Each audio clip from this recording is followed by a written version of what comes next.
विद्यार्थी मित्रांनो, याआधी आपण नाम आणि सर्वनाम पाहिलं. नामाचे 3 प्रकार आणि सर्वनाम आपण पाहत होतो. सर्वनामाचे पुढचे जे प्रकार आहेत ते प्रकार आपण अभ्यासणार आहोत. सर्वनामाचा पहिला प्रकार आपण अभ्यासला पुरुषवाचक सर्वनाम. त्याच्यातले 3 प्रकार आपण अभ्यासले. प्रथम पुरुषवाचक, द्वितीय पुरुषवाचक आणि तृतीय पुरुषवाचक असे 3 प्रकार आपण अभ्यासले. आता सर्वनामाचा पुढचा जो प्रकार आहे दर्शक सर्वनाम. जसं मी तुम्हाला आधीच म्हटलं होतं की सर्वनामाचे एकूण 6 प्रकार आहेत आणि त्या 6 प्रकारापैकी आपण पहिला प्रकार अभ्यासलेला आहे. आता सर्वनामाचा दुसरा प्रकार.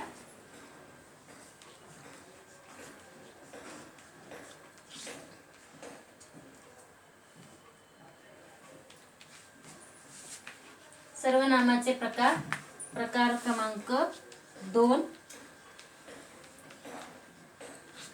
दर्शक सर्वनाम. आता दर्शक सर्वनाम म्हणजे काय? तर दर्शक सर्वनाम म्हणजे निर्देश करणे. बोटाने एखादी जवळची किंवा वस्तू ज्यावेळेस दर्शवतो तेव्हा ते सर्वनाम दर्शक सर्वनाम असं म्हटलं जातं. उदाहरणार्थ दर्शक सर्वनामामध्ये आता कोणती सर्वनामं वापरली जातात? हा, ही, हे, तो, ती, ते. उदाहरणार्थ हा पेन आहे, हा हुशार मुलगा आहे, सचिन हा चांगला खेळाडू आहे. याच्यामध्ये हा म्हणजे आपण दर्शवतोय ती गोष्ट, ती वस्तू दर्शवतोय. त्यामुळे दर्शक सर्वनाम जवळची किंवा दूरची वस्तू दाखवण्यासाठी सर्वनामांचा दर्शक सर्वनामांचा वापर केला जातो. दर्शक सर्वनाम जवळची किंवा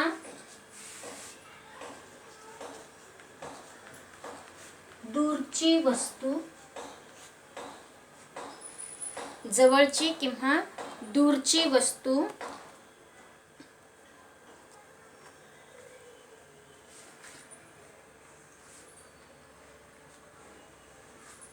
दाखवण्यासाठी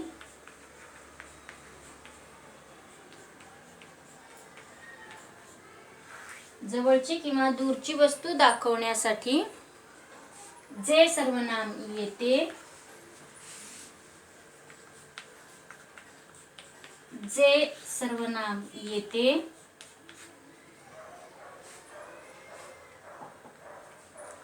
त्यास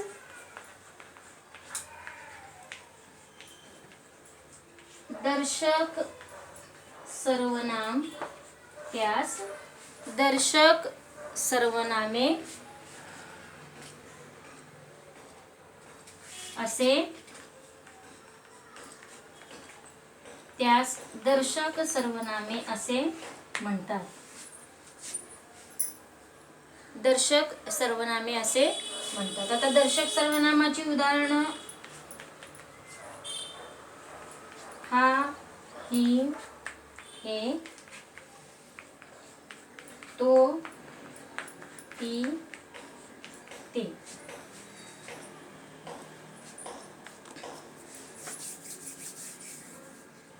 हा, ही, हे, तो, ती, ते. उदाहरण वाक्य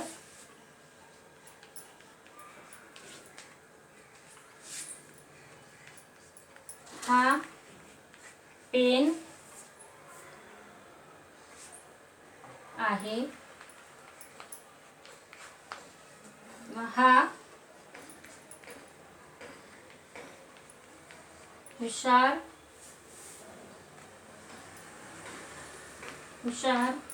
मुलगा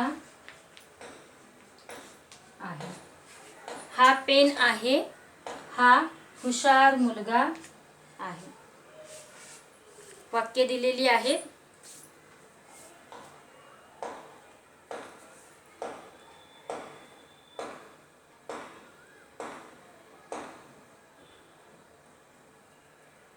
दर्शक सर्वनाम पुन्हा एकदा सांगते.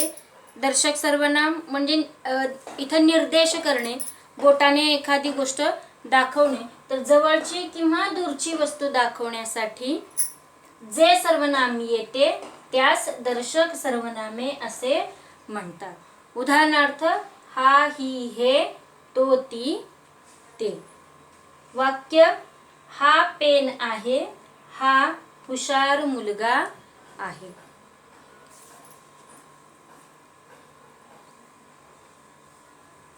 ठीक आहे, कारण मी आधीच तुम्हाला सांगितलेलं असतं की तुम्ही वह्या पेन सोबत घेऊन बसत चला, म्हणजे हे छोटे छोटे पॉईंट का असेनात पण मी व्याख्या सहित आता तुम्हाला लिहून देते, त्यामुळे तुमचं ते वहीमध्ये असणं गरजेचं आहे.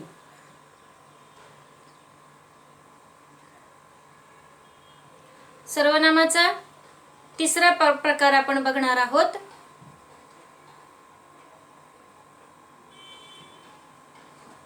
संबंधी सर्वनाम. आता ही संबंधी सर्वनाम जी आहेत, ही संबंधी सर्वनाम वाक्यामध्ये पुढे येणाऱ्या दर्शक सर्वनामाशी संबंध दाखवण्याचं काम करतात. त्यांना संबंधी सर्वनाम असं म्हटलं जातं. संबंधी सर्वनाम होण्यासाठी वाक्य हे मिश्र वाक्य असावं लागतं. मिश्र वाक्य तुम्ही याआधी शिकलेला आहात. तर याच्यामध्ये जोडीनं आपल्याला सर्वनामांचा वापर करावा लागतो. उदाहरणार्थ जो, जी, जे, ज्या, तो, ती, ते, त्या. हे म्हणजे जो, जी, जे, ज्याने चे वाक्य आहे ते तो, ती, ते, त्याशी संबंध दाखवतं. आणि ते वाक्य तो, ती, जो, जी, जे, ज्याचं वाक्य जे आहे ते तो, ती, ते, त्याबद्दल अधिक माहिती सांगत असतं. उदाहरणार्थ जो आवडतो सर्वांना तोची आवडे देवाला. इथं जो आणि तो या संबंधी सर्वनामांनी वाक्य जोडली गेलेली आहेत. संबंधी सर्वनाम आपण अभ्यासू. संबंधी सर्वनाम पुन्हा एकदा तुम्हाला सांगते.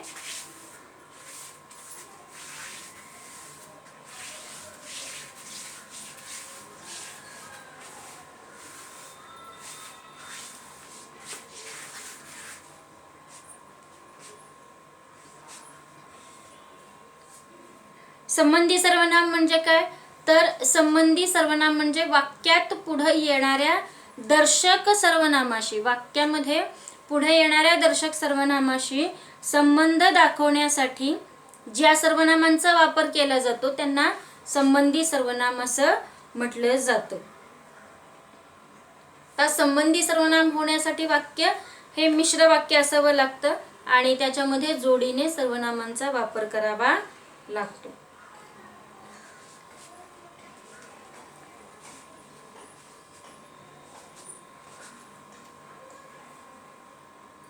हा तिसरा प्रकार आपण अभ्यासणार आहोत.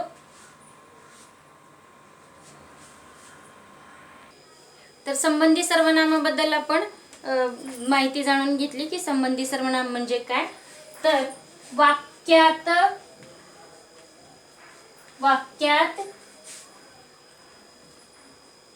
पुढे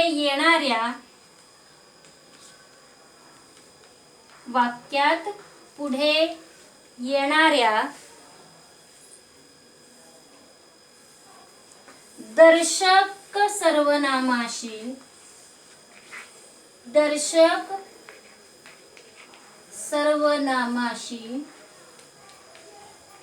वरती जे आपण दर्शक सर्वनाम आधी अभ्यासलं ना, त्या दर्शक सर्वनामाशी संबंध दाखवणाऱ्या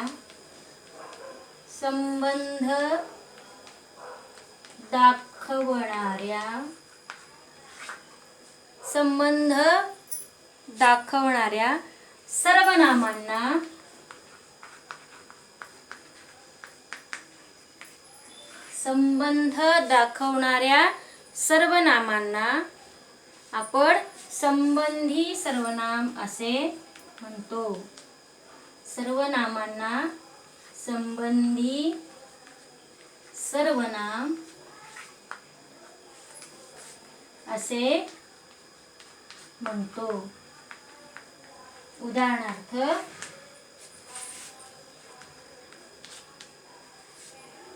संबंधी सर्वनाम कोणते आहेत?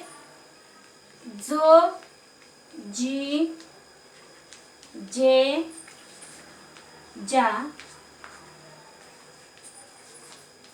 तो, ती, ते, त्या. जो, जी, जे, ज्याने, तो, ती, ते, त्याची वाक्य जोडली जातात आणि हे जो, जी, जे, ज्याचे जे वाक्य आहे ते तो, ती, ते, त्याबद्दल अधिक माहिती सांगत असतं. उदाहरणार्थ वाक्य लिहून देते तुम्हाला. तुम्ही म्हणाल हे काय चाललंय वाक्य. जो आवडतो, आता हे जोच वाक्य आहे बघा. जो आवडतो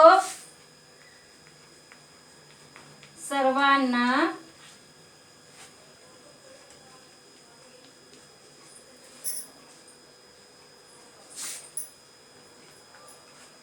तोची आवडे देवाला. जो आवडतो सर्वांना, तोची आवडे देवाला. आणखी एखादं वाक्य बघा. जे चकाकते ते सोने नसते. किंवा ज्याची करावी चाकरी त्याची खावी भाकरी. ज्याची, त्याची अधिक माहिती सांगितलेली आहे. ठीक आहे. तर ही झाली आपली संबंधी सर्वनाम. आता त्यानंतर आपण अभ्यासणार आहोत प्रश्नार्थक. चौथा जो प्रकार आहे तो प्रकार आहे प्रश्नार्थक सर्वनाम.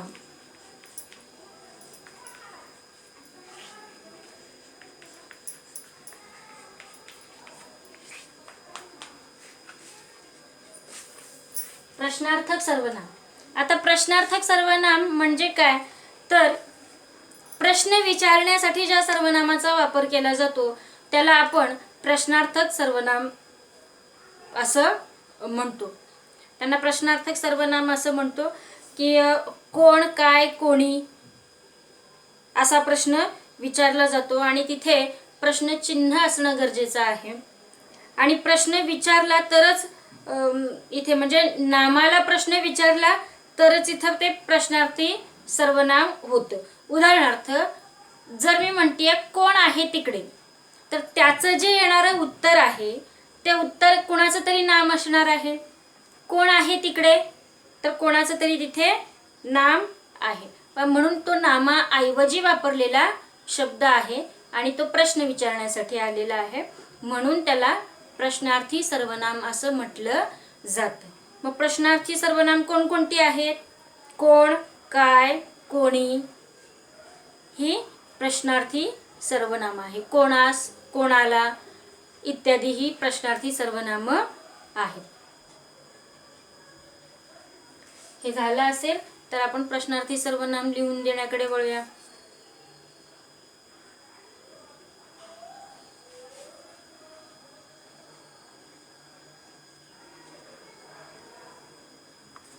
ठीक आहे. प्रश्नार्थक सर्वनामामध्ये काय की ज्या सर्वनामांचा उपयोग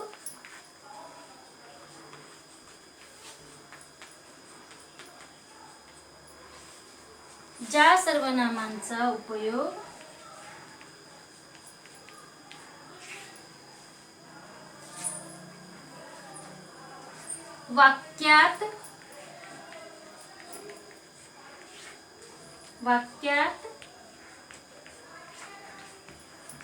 प्रश्न विचारण्यासाठी, ज्या सर्वनामांचा उपयोग वाक्यात प्रश्न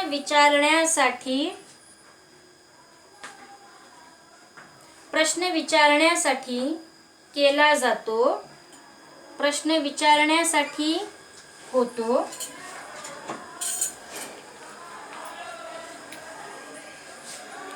प्रश्न विचारण्यासाठी होतो त्यांना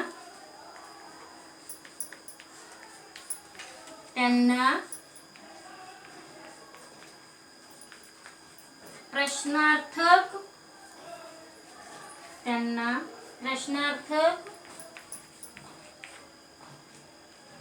सर्वनामे प्रश्नार्थक सर्वनामे प्रश्न विचारण्यासाठी होतो त्यांना प्रश्नार्थक सर्वनामे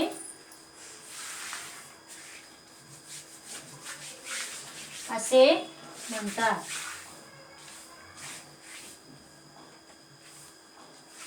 त्यांना प्रश्नार्थक सर्वनामे असे म्हणतात.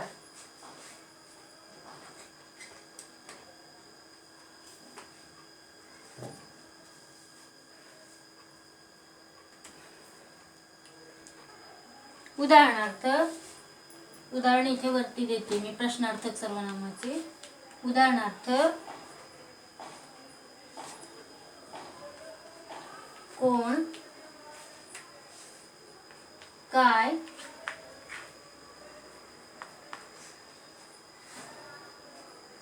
कोणास, कोणाला. आणि वाक्य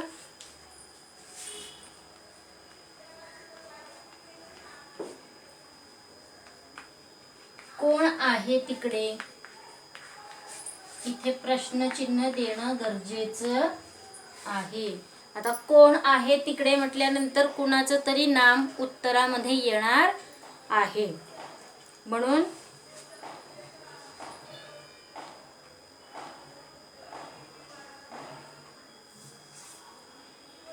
नामाला प्रश्न विचारला तर प्रश्नार्थक सर्वनाम तयार होते.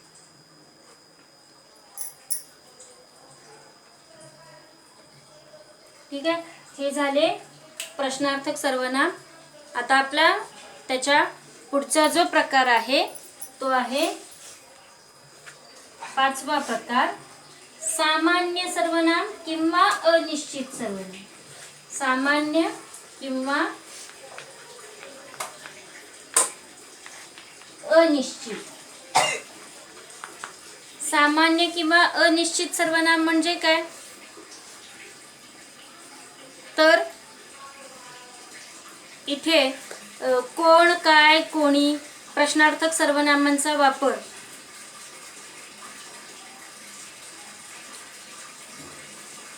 आपण करतो तेव्हा तो प्रश्न विचारण्यासाठी न येता ते कोणत्या नामाबद्दल आली आहेत हे आपल्याला निश्चितपणे सांगता येत नाही.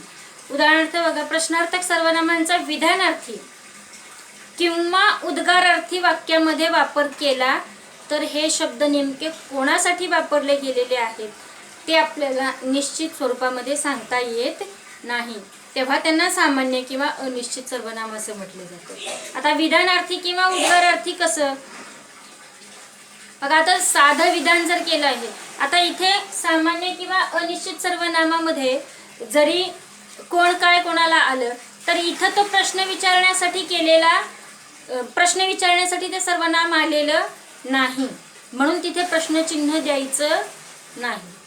प्रश्नार्थक सर्वनामामध्ये मात्र आपण प्रश्नचिन्ह देतो आणि इथे अनिश्चित किंवा सामान्य सर्वनामामध्ये आपण तेच प्रश्न जर उद्गारार्थी किंवा विधानार्थी स्वरूपामध्ये आलं, उदाहरणार्थ जगी ज्यास कोणी नाही त्यास देव आहे.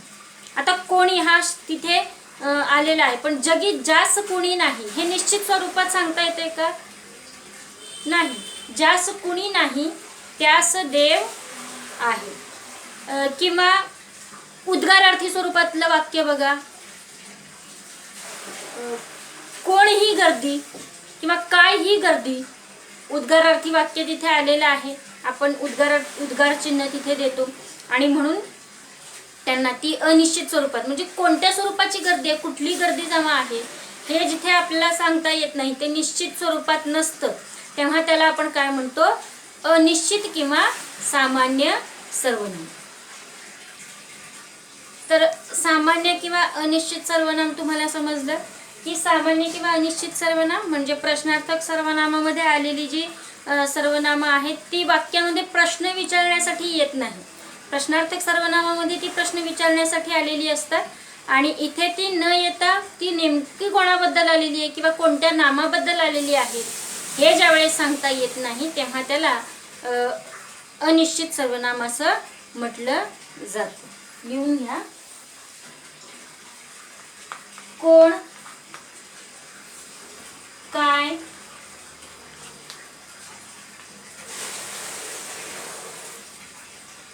कोण, काय ही सर्वनामे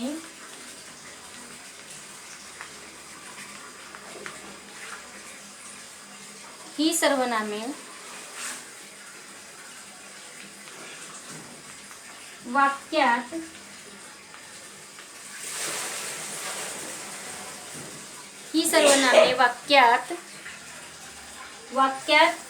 प्रश्न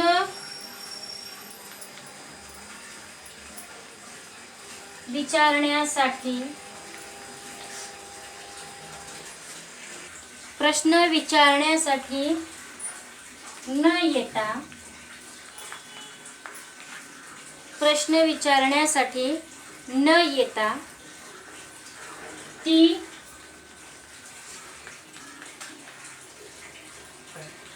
कोणत्या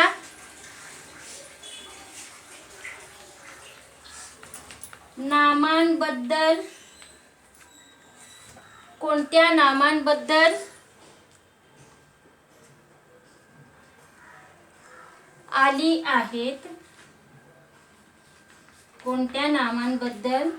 आली आहेत,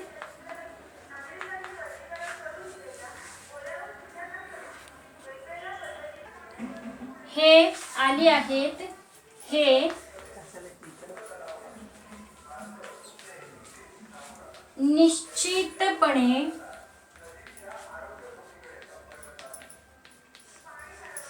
सांगता येत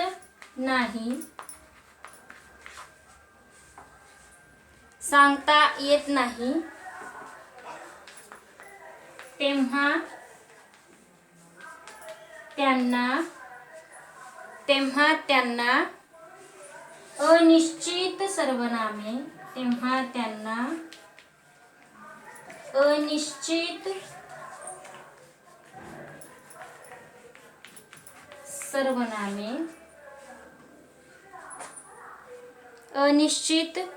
सर्वनामे असे म्हणतात. अनिश्चित सर्वनामे असे म्हणतात.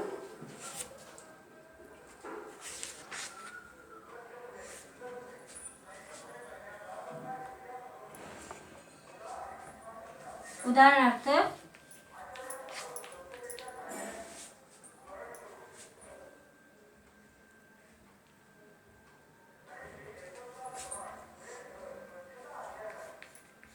जगी जास कोणी नाही, त्यास देव आहे. किंवा नेहमीच आपलं वाक्य कोणी कोणास हसू नये.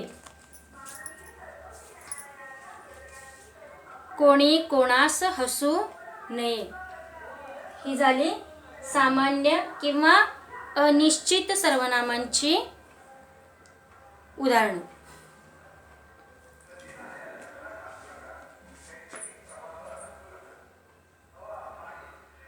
लिहून झालं असेल तर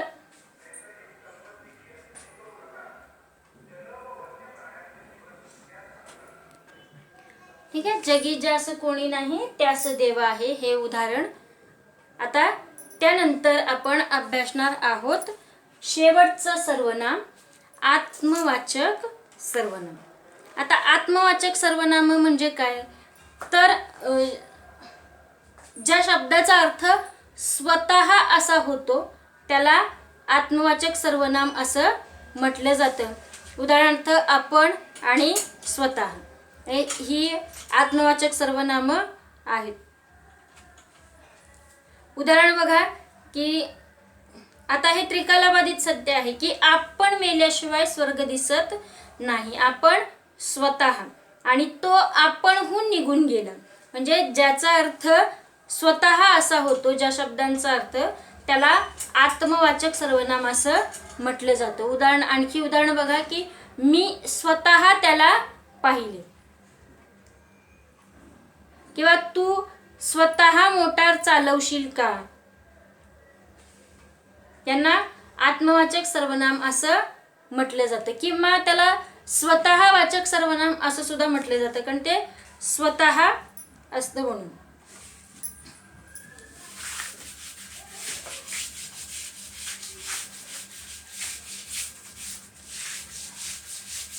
आत्मवाचक सर्वनाम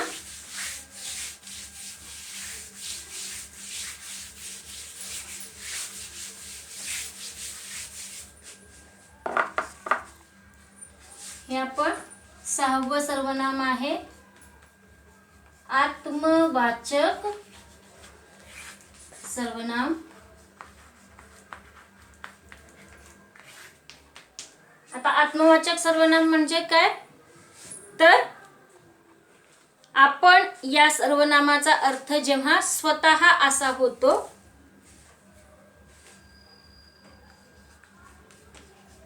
आपण या सर्वनामाचा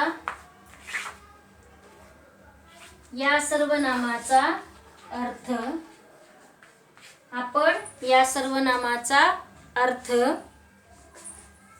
जेव्हा स्वतः असा होतो, जेव्हा स्वतः असा होतो, जेव्हा स्वतः असा होतो, तेव्हा ते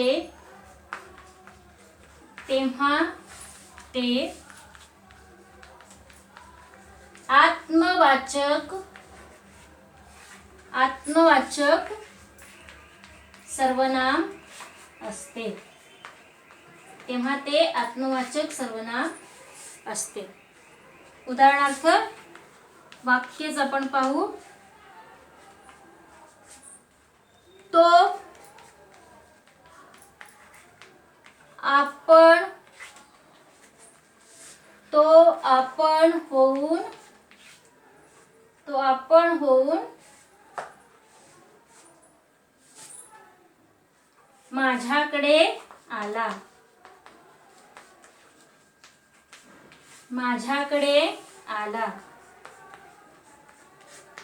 तो आपण होऊन माझ्याकडे आला.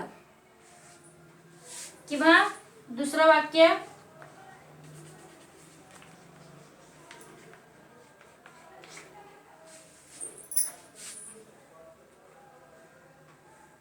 मी स्वतः त्याला पाहिले.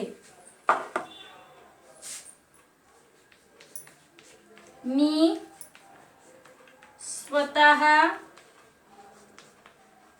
त्याला पाहिले. मी स्वतः त्याला पाहिले. अशा पद्धतीने आपले सर्वनामाचे 6 प्रकार आपले झालेले आहेत. आणि हे प्रकार यांच्यासोबत त्याची उदाहरणं सुद्धा मी तुम्हाला लिहून दिलेली आहेत. हे लिहून देण्याचं कारण एवढंच की ते तुमच्याकडेही असणं अभ्यासासाठी महत्त्वाचं आहे, आणि म्हणून ते तुम्ही लिहून घेतलं असेल. कारण मी लिहून देताच तुम्हाला डिक्टेट सुद्धा करत होते. की परत एकदा आत्मवाचक सर्वनाम मी तुम्हाला सांगते की आपण या सर्वनामाचा अर्थ जेव्हा स्वतः असा होतो, तेव्हा ते आत्मवाचक सर्वनाम असते. स्वतः असा ज्याचा अर्थ होतो, म्हणजे उदाहरणार्थ तो आपण होऊन माझ्याकडे आला आणि मी स्वतः त्याला पाहिले. स्वतः म्हणजे मी माझ्याबद्दलच सांगते. मी स्वतः त्याला पाहिले. ठीक आहे, इथपर्यंत आपण पाहिलं. आता आपण विशेषणाचा अभ्यास करणार आहोत. आपला नवीन टॉपिक जो आहे विशेषण, म्हणजे शब्दांच्या जातीमधला 3रा प्रकार, 3री शब्दाची जात.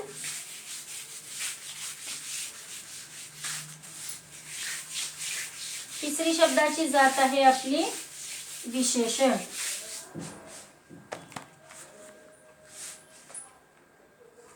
शब्दाची तिसरी जात विशेषण. आता विशेषण म्हणजे काय हे आपण शिकलेलो आहोत.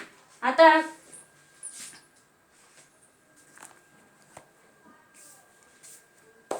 विशेषण म्हणजे काय, तर विशेषण म्हणजे व्यक्ती, नाम किंवा सर्वनाम यांच्याबद्दल विशेष माहिती सांगून नामाची व्याप्ती मर्यादित करणाऱ्या शब्दाला विशेषण असं म्हणतो.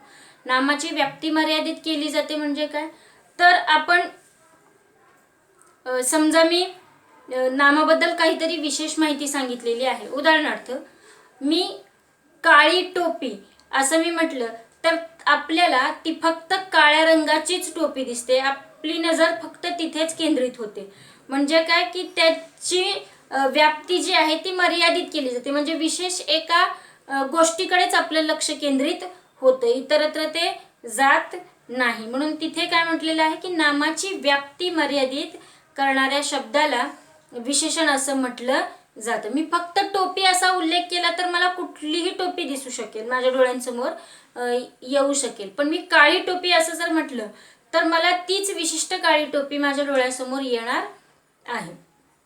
ठीक आहे. तर नाम किंवा सर्वनाम यांच्याबद्दल आपण जी काही विशेष माहिती सांगतो त्याला विशेषण असं म्हटलं जातं. उदाहरणार्थ काळा कुत्रा, सुंदर मुलगी,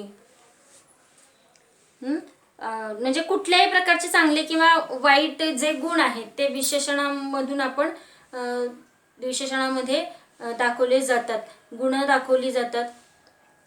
नामाचा कोणत्याही प्रकारचा गुण दाखवला जातो किंवा दोषही दाखवला जातो, त्याला गुणविशेषण असं म्हटलं जातं. आणि संख्या विशेषणाचा एक भाग आहे तो आहे जिथे संख्या दर्शवली जाते. नाम विशेषणाचे असे दोन प्रकार आहेत. जिथे संख्या दर्शवली जाते म्हणजे नामाची संख्या तिथं दाखवली जाते त्याला संख्या विशेषण असं म्हटलं जातं. विशेषण बघूया आपण. विशेषणाची व्याख्या लिहून घेता. विशेषण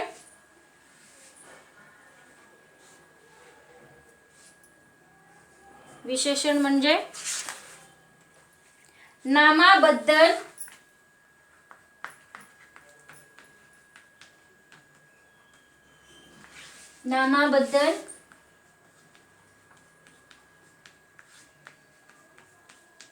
विशेष माहिती सांगणाऱ्या शब्दाला नामाबद्दल विशेष माहिती सांगणाऱ्या शब्दाला विशेषण असे म्हटले जाते. विशेषण असे म्हणतात. विशेषण असे म्हणतात. उदाहरणार्थ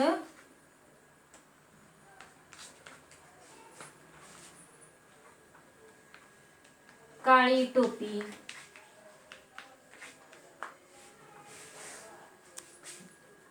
चांगली मुले, चांगली मुले, काळी टोपी, चांगली मुले, हुशार मुले.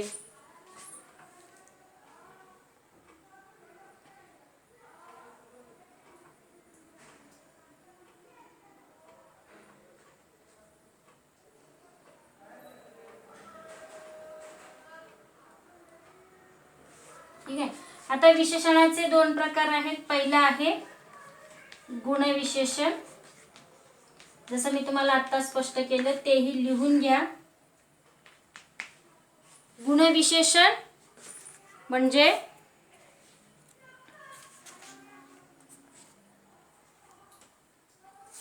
विशेषणाचा पहिला प्रकार गुणविशेषण आणि त्याचा पुढचा प्रकार संख्या विशेषण.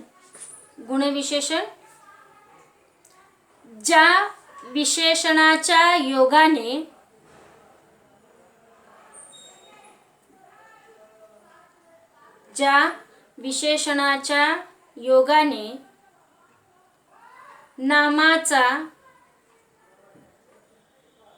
नामाचा कोणत्याही प्रकारचा गुण ज्या विशेषणाच्या योगाने नामाचा कोणत्याही प्रकारचा गुण किंवा विशेष दाखविला जातो, गुण किंवा विशेष दाखविला जातो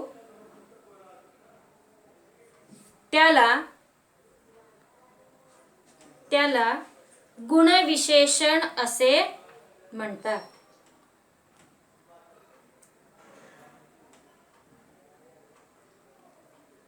गुणविशेषण असे म्हणतात.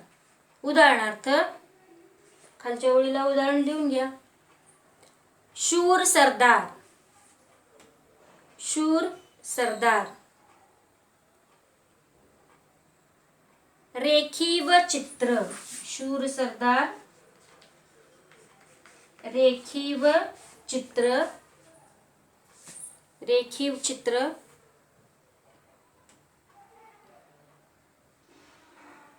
आंबट बोरे,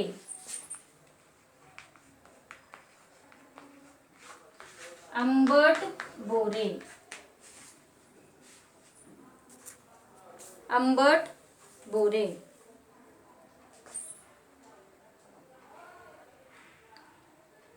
ठीक आहे, हे झाले गुणविशेषण. आता त्यानंतरचा विशेषणाचा जो प्रकार आहे तो आहे संख्या विशेषणाचा. आता इथे काय केलं जातं संख्या विशेषणामध्ये? संख्या विशेषणामध्ये संख्या दर्शवली जाते. आता संख्या दर्शवली जाते म्हणजे ज्या विशेषणाच्या योगानं नामाची संख्या दर्शवली जाते त्याला संख्या विशेषण असं आपण म्हणतो. आता त्याच्यामध्ये खूप प्रकार आहेत पण आपण फक्त संख्या दर्शवली जाते इथपर्यंतच आपण बघणार आहोत. संख्यामध्ये आपण एक एक मुलगा, 10-10चा गट, 14 भाषा, 60 रुपये, सहस्त्र किरणे, ठीक आहे, पहिला वर्ग, 8वी इयत्ता यांसारखे शब्द, काही मुले, थोडी माणसे, इतर लोक यासारखे शब्द हे संख्या विशेषणामध्ये येतात.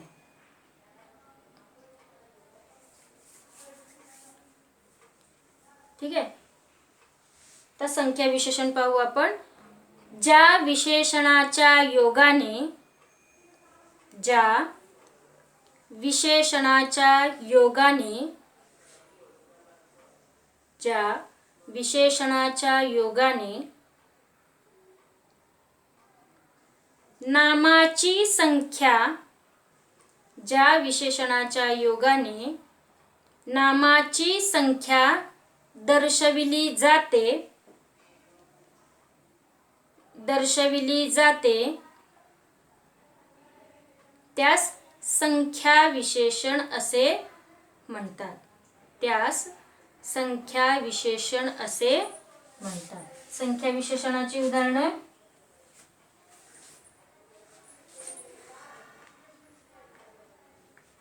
10 मुली,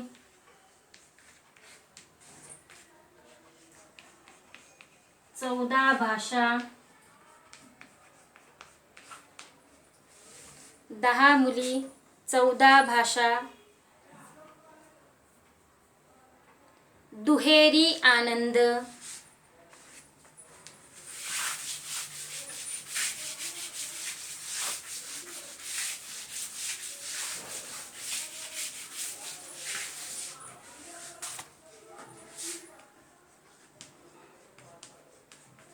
दुहेरी आनंद ही उदाहरण आहेत.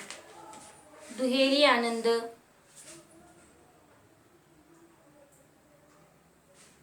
आठवी इयत्ता,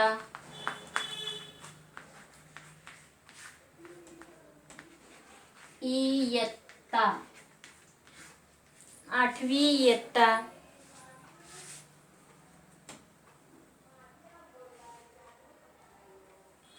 एक एक मुलगा, एक एक मुलगा,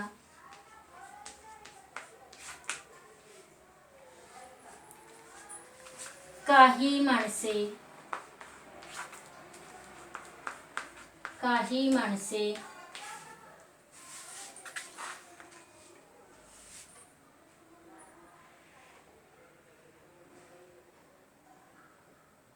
सर्व रस्ते,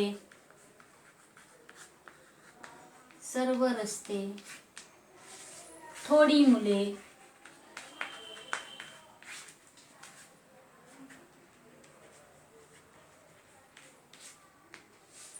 ठीक आहे. ही झाली संख्या विशेषणाची उदाहरण. आता आपला विकारी शब्दांमधला शेवटचा चौथी शब्दाची जात आहे क्रियापद.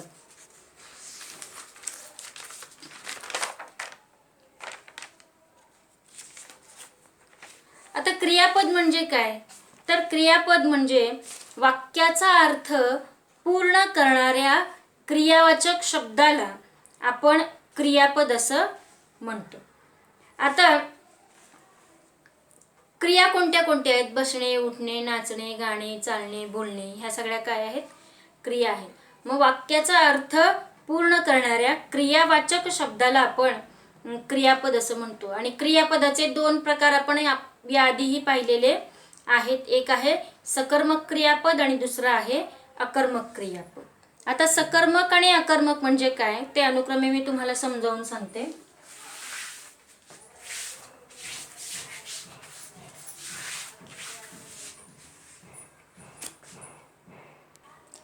आता हा विकारी शब्दाची ही शेवटची जात, जिला क्रियापद असं म्हणतो. आणि क्रियापद आपण पाहिलेलं आहे की वाक्याचा अर्थ पूर्ण करणारे, वाक्याचा अर्थ पूर्ण करणाऱ्या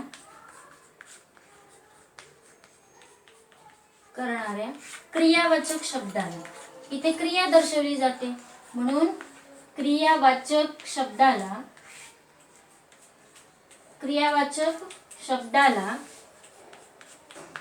क्रियापद असे आपण म्हणतो. आता ठीक आहे, हे राहू दे, म्हणजे तुम्हाला नोट्समध्ये मी सगळं लिहून देणारच आहे आणि तेव्हा आपण ते तुम्ही वाचा. आत्ता फक्त हे समजून घ्या आणि लिहिता आलं शक्य झालं तर लिहूनही घ्या एक एक मुद्दा त्याच्यातला. आता वाक्याचा अर्थ पूर्ण करणाऱ्या क्रियावाचक शब्दाला आपण काय म्हणतो? क्रियापद असं म्हणतो. आणि या क्रियापदाचे दोन प्रकार आहेत. एक आहे सकर्मक क्रियापद आणि दुसरा आहे अकर्मक क्रियापद. सकर्मक क्रियापद म्हणजे काय की कर्मासह आलेलं क्रियापद, आणि अकर्मक म्हणजे कर्माशिवाय आलेलं क्रियापद. आता अकर्मक म्हणजे काय, तर एखाद्या वाक्यामध्ये, उदाहरणार्थ वाक्य तुम्हाला सांगते, राम आंबा खातो. ठीक आहे, राम आंबा खातो. आता याच्यामध्ये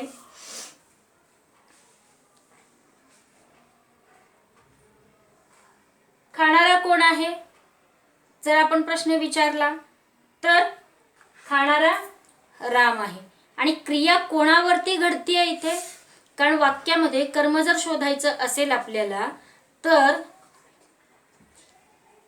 वाक्यामध्ये जर आपल्याला कर्म शोधायचं असेल तर तिथे ती कर्त्यानं केलेली क्रिया जी आहे ती कुणावर तरी परिणाम दाखवणारी असली पाहिजे, तेव्हा वाक्यामध्ये तुम्हाला कर्म सापडतं. प्रत्येक वेळी क्रियापदाला कोण काय असे प्रश्न विचारून आपल्याला वाक्यामधलं कर्म सापडत नाही. आणि म्हणून क्रियापद जर तुम्हाला कर्म जर तुम्हाला ओळखायचं असेल तर कर्त्यानं केलेली क्रिया कुणावर तरी परिणाम दाखवते त्याला सकर्मक क्रिया म्हणजे ते वाक्यातलं कर्म असतं. आता इथे रामने क्रिया केलेली आहे, कोणती? खाण्याची क्रिया केलेली आहे. काय खातोय? क्रिया कशावरती परिणाम दाखवते? आंबा खातोय, त्या आंब्यावरती खाण्याची क्रिया घडते, म्हणून हे वाक्यातलं काय आहे? कर्म. आणि खाणारा कोण? तर कर्ता. म्हणजे कर्ता, कर्म आणि क्रियापद. म्हणजे या वाक्यामध्ये काय आहे? कर्म आलेलं आहे, म्हणून हे वाक्य कसं आहे? सकर्मक वाक्य आहे. आता अकर्मक वाक्य. आता प्रत्येक वेळेस वाक्यामध्ये कर्म असतंच असं नाही, कर्माशिवाय सुद्धा वाक्य पूर्ण होऊ शकतं. आता इथे जसं मी म्हटलं की कर्त्याने केलेली क्रिया ही कुणावर तरी परिणाम दाखवणारी असते, तेव्हा ते वाक्यातलं काय असतं? कर्म असतं. पण जर कर्त्याने केलेली क्रिया ही जर कर्त्यापाशीच येऊन थांबत असेल तर त्याला वाक्यात ते वाक्य कसं असतं? अकर्मक. कारण त्याच्यामध्ये कर्म नाहीच, म्हणजे कर्त्याची फक्त तिथे माहिती आलेली असते, तेव्हा ते क्रियापद कसं असतं? अकर्मक क्रियापद असतं. तर आता सकर्मक आणि अकर्मक वाक्य ओळखण्यासाठी एक सोपी ट्रिक तुम्हाला सांगते की वाक्यातील कर्त्याला ने प्रत्यय लावून बघायचा, आणि ने प्रत्यय लावला तर क्रियापदाचा जर भूतकाळ झाला ने प्रत्यय लावून, तर ते वाक्य कसं असतं? सकर्मक वाक्य असतं, अन्यथा ते अकर्मक असतं. उदाहरणार्थ,